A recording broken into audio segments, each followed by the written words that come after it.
आजकाल मी जे कीर्तनं बघतो ना, मला प्रश्न पडतो हा.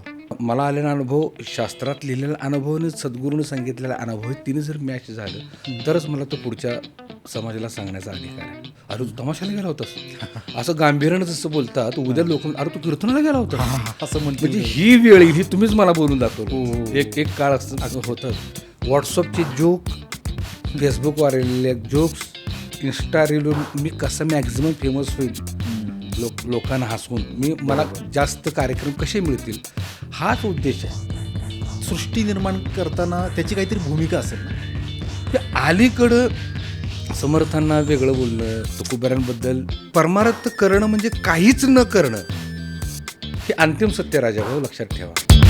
जरा नाही, व्याधी नाही, दुःख नाही, द्वेष नाही, मत्सर नाही, इतरांबद्दल काहीही नाही. ज्यावेळेला अशी मुवमेंट असते ना, त्या मुवमेंटला परमात्मा स्वरूप म्हणतात. मग तुम्ही आता जे म्हणाल काहीच न करणे, ते म्हणजे हेच आहे. हेच बाजीगरमध्ये एक सुंदर डायलॉग आहे बघा. मला तोच आठवला. हा, म्हणजे हार कर जितने वाले को बाजीगर कहते, तसं परमार्थामध्ये हारला की त्यानं भगवंताला जिंकलं. ओशो नावाचा सूर्य उगवायला उशीर झाला, पण मावळायला 5000 वर्ष तो मावळणार नाही. लक्षात ठेवा. इथून पुढची थांबणं म्हणजे परमार्थ आहे आणि धावणं म्हणजे प्रपंच आहे.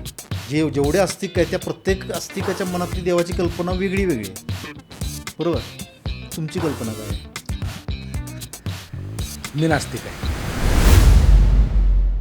मी थोडासा असहमत आहे.